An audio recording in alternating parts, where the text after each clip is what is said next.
Thank you very much, Chair Rice, for allowing me to sit in on this conversation again. I joined you all back in July when we did not have enough time to digest the Inspector General's report, so I appreciate you following up with this conversation. And the reason I'm here is because this is a really important issue. It's not about the dollars and cents so much as it's about the 579 residents of Montgomery County who have been hit on our roadways. It's about the 11 people who have died on our roadways just this year alone. And so we are charged with protecting all of our residents, which means that our students have to be able to get to school safely. But it also means that we have to protect the taxpayers with the $5.8 billion they have trusted us with managing as county government. And it's that nexus that we're talking about today, how we protect everybody in all of these different spheres of public life. And so let me just jump right into some of the questions I have. Captain Didone, you were talking about the original contract with Xerox, and I appreciate you elaborating as to why that contract was not continued. It was not elaborated upon in the Inspector General's report, so thank you for that. But let me ask you another thing that wasn't elaborated on.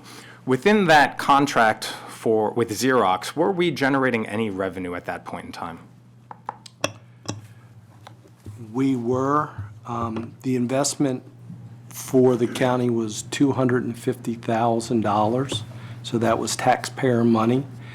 And I'm trying to recall, I can have to get it back to you, but we were breaking even or just barely making revenue. We were leasing the cameras for that much more. Right. So, but the revenue coming in was pretty close, if not. I think initially we weren't breaking even, but I think near the end we were squeaking out a small amount. But part of that was due to the vendor not meeting the terms, and then we were surging $1,500 liquidated damages on them every month, which from a business perspective is not a way to go. Well, hold on. And I'll find out, and I'll get it back to you, Mr. Glass.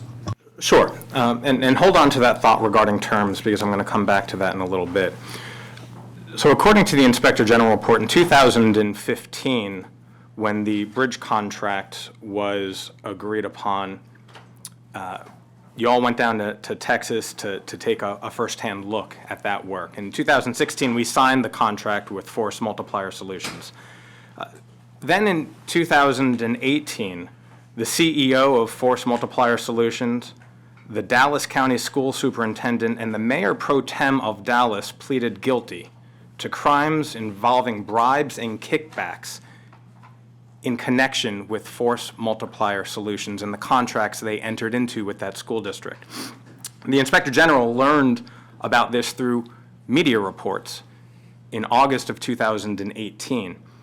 And since then, we've learned of another school district, the East Baton Rouge Parish School District, which has had serious reservations about their contract and work with Force Multiplier Solutions, going even so far to say in the 10-year contract, which began in 2011 and extends to 2021, they're not quite sure any work has been performed by Force Multiplier Solutions after the 2015-2016 academic school year. So my question is, how confident are we that there have been no improprieties in this no-bid contract? Well, I can start off by saying it's an excellent question.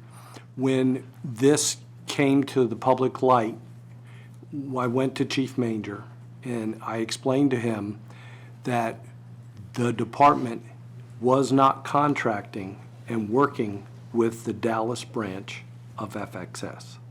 We were working with what I was under the understanding at that point as a leasee out of Lorton, Virginia. So although all the information was going on about Dallas, because we negotiated the terms of our contract, where, as I stated earlier, that we had the integrity and we had the control, and I believe that we were separate from that. Now, of course, that is concerning to everybody. There's nobody that's not going to stand here and tell you it's concerning. But I was very confident that our operation, our process, we go to greater lengths to meet with our vendors and work with our vendors on a weekly, bi-weekly basis than any other automated system that we have, that I believed our safeguards are in fact. Now, hindsight, after the fact, I would like to have known more before it happened, but I'm very happy with the Inspector General's report because of the information, the audits, and all that has transpired after us. I have great confidence that we are in a good place, but I couldn't do that before, and I was concerned when it came out. And sir, if I can just add on to that, when I became aware of the media reports through the Inspector General, I will tell you one of the first things I did was open an internal affairs investigation into this to look at my people. We've since, I've talked to MCPS. I know MCPS has a system that they run their businesses through to check their viability. We have done the same thing with Dun & Bradstreet through the county. We've run a Dun & Bradstreet report as well. But please remember, and again, we have a non-disclosure agreement with the vendor, but we have a break-even audit that is really very in-depth, and it looks at their financials as it relates to their business with us. And I can tell you, I will promise you that, I have a whole team of people, to include the county attorney, that are looking at every piece of that report, and anything that we see as a possible issue, we will address. To set the record, or for the record, my question was not an insinuation. And I know you didn't interpret it that, but I just want to say that. Ms. Lamarcy, was the fact that an internal review done, was that part of the IG report, or was that known to you? It started before I came into office. I know it was raised, I believe the first time we heard about it was when this group was before the joint committee at the end of July. Got it. Okay. Thank you. Next question had been referenced by Captain Dodone and Mr. Zuckerman, actually, just here, that this program has not had a negative financial impact on MCPS or on the budget. But while the contract and through public conversations, the council and county government had been told that this comes at no cost to the county, so far there have been supplemental appropriations or budgetary appropriations to the tune of $750,000 to support this program. So how do you rectify the fact that it's cost nothing, yet we've given more than about $750,000 towards it? So I think, not splitting hairs, but I think our estimate was closer to $700,000 in terms of our allotment of personnel. Having said that, I will just tell you that, and I hate to speak very broadly, but that issue has not gone unnoticed by us. I will tell you that I know we had, I think a year or two ago, publicly said that the offset from the expense of the cameras, which was about $700,000 for a year, covered those costs. Notwithstanding that statement, we are looking at that issue, and it's a part of our bargaining. And I can just leave it at that if you don't mind. So again, for record setting, setting the record, we are spending more than, it has had a negative financial impact. I think so let me clarify the question then. The $21.4 million which has been spent or which has been recouped by the business, does that include the $700,000 that we've been allocating? No. Okay. I'll move on. According to the Inspector General's report, the contract states $19 million, which then now we've been told is $21.4 million, not including the $700,000 that we just discussed. And the Inspector General's report also says that cameras could have been purchased for under $2,000 per bus. So how is that financial, paying 4 times more for some of these cameras and systems, factored in? I'm going to lean on Todd for in a minute, but let me just say I'm not sure how those numbers were reached based on the information that we have. It's just not in the same ballpark of what we're looking at. I will allow, I'll defer to the Inspector General to elaborate on Circle 7, footnote 19. My understanding is that estimate comes from research that we did, and that's the cost that we've come up with for outside cameras. So I will acknowledge that the system that is in Montgomery County includes the internal. So maybe the system costs you about double per bus in Montgomery County. But the initial estimate that was done by the Inspector General's office was based on an outside camera only. So let me just explain, like, an analog of speed and red light. We don't own enforcement cameras. That's not our business model. So it sounds like the recommendation is to begin to own all of our own equipment, to own all of our own enforcement cameras. That's not what we've done for the last 16 years. That's just not our business model.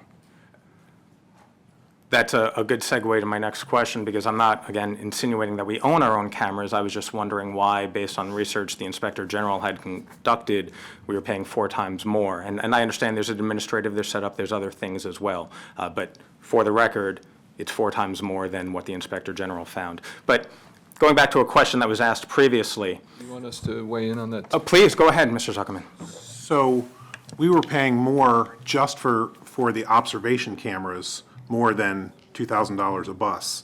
In fact, the $700,000 that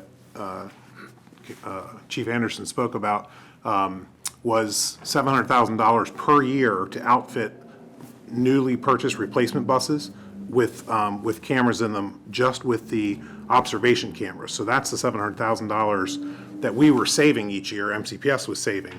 And then certainly there's people here who can speak better to this, but not only were we purchasing cameras in this, the outside cameras, but there's all kinds of back office operations and all that goes along with that makes that kind of an apples to oranges comparison.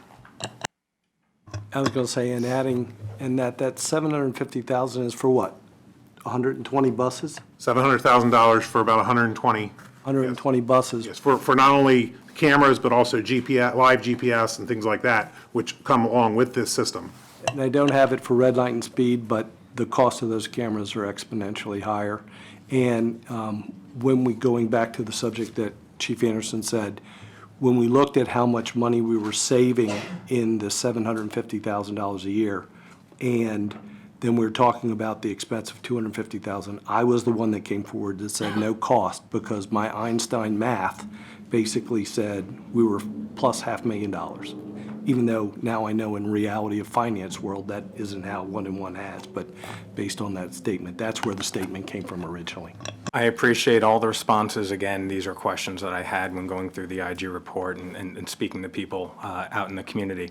So following up on a question that was asked previously, if we have paid $21.4 million for this program, when will we start seeing any financial benefits or own the system outright? So again, and I hate to keep leaning on this, but we're in negotiations. I will tell you that we have, the county's position is we have passed the break-even point. So I will leave it at that. We have passed the break-even point. Okay. In the contract that was signed a number of years ago, my question is, what was the police department's mandated quota for citations within this program? We have never had a mandated quota for citations in the 33 years that I've been a police officer in Montgomery County. What we looked at was the percentage of violations captured. In the world of automated enforcement, there is events. So when an event is triggered, then the camera captures the event. And then we look to see what is the percentage of issuance. So we've never had a quota or a line that we needed to hit. We always monitored what was the issuance rate and why these violations haven't been issued. When we were dealing with speed in the contract for speed and red light, there were certain elements when the citation was not issued that the vendor would be responsible for, and there were certain violations or issues that occurred when the vendor would not be responsible for. When the issued violations were not issued because of issues with clarity, quality control with the vendor was held accountable. So we didn't have a number. I looked at the baseline from police enforcement, as I said earlier, it was 500 citations. But I was not happy with the 4,800 citations that was issued by the old contractor, because I knew there were 80% of the people that passed the school bus were not receiving negative sanctions, were not being reinforced their negative behavior. Thus, we were not going to be changing behavior, and if we were going to play along this program at the same rate, it would take 2 of my lifetimes before we'd be able to make sure our kids are safe. And that was just not acceptable for my county, where I lived in my entire life. Understood. You know, I'm wrapping up here, and I'm confused, because on page 14 of the contract, it says monthly police approval rate. The contract shall strive to achieve a monthly police approval rate of redacted. And there's a number of 3 redactions that are on here. And I'm just curious what's under those redactions as to what the agreement was.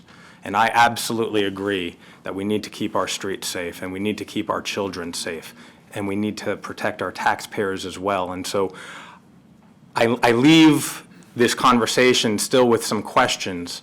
I'm heartened to hear that an internal review had been done, and that there are regulatory reforms that are across various departments, with the county executive leading the way in the school system, to make sure that the continuation of this program is done better, is done more transparent, but ultimately continues to protect our kids and hopefully protects our taxpayers as well. Thank you, Mr. Chair.